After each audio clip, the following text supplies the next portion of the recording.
Good afternoon, Joe Victor with Allendale Incorporated closing commentary for Thursday, May 20th. And of course, the old saying, the trend is your friend. Trend, we got to look at the outside markets. Trend is higher for not only the dollar, the trend is higher for gold, but we're also seeing a downturn not only in crude oil, we're also seeing a downturn in the stock market.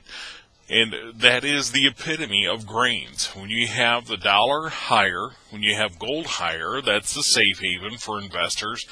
When you have crude oil down, you have the stock market down. That is as I said, that is the epitome for grain markets. Weather, outside market, weather is bearish to the new corn and new beans. And of course, I'm going to give you some support and resistance numbers you can take a look at here. And that is for Dees corn, support at 372, resistance coming at 385. When it comes to November beans, 890 support, and you're looking at 930. Make sure you take a look at price projections, both the old crop and new crop when it comes to hedging.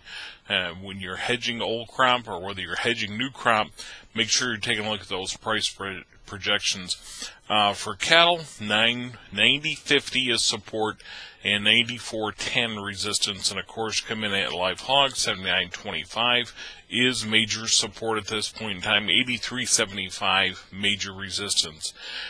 And again, primarily what we're looking at is a lower market. The trend is your friend, and that is something that we're going to use and continue to use.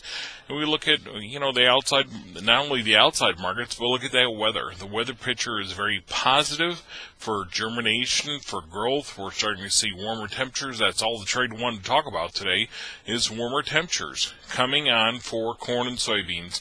Soybean, we're going to be able to wrap up and make a big stab this weekend, early this weekend, and have a major move when it comes to soybeans.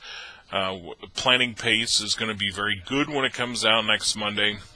And of course, when we look at weather's telling us that we should be going down. And of course, one thing that if you're going to look far in advance, one thing to take a look at is whether the prognosticators, the forecasters suggesting that weather is supposed to be dry. And in looking at that, it's good for drying down high test weight, high quality corn.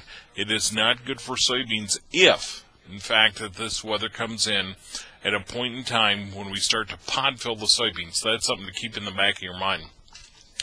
As far as the outside markets, we're looking at right now trying to buy cotton. We're trying to sell lumber at this point in time. Any questions that you have, make sure.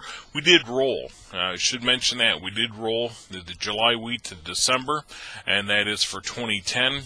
We needed to do it for the 2009 crop, picking up some added additional carry, old crop to new crop, and of course that is something that we'll have included on our wheat commentary, the finish of it tonight. Any questions or comments, feel free to give us a call. The number is 800-2-MARKET. That's 1-800-262-7538, or check out the website worldwide.allendale-inc.com. Joe Victor with Allendale Incorporated, and this is a closing commentary for Thursday, May 20th.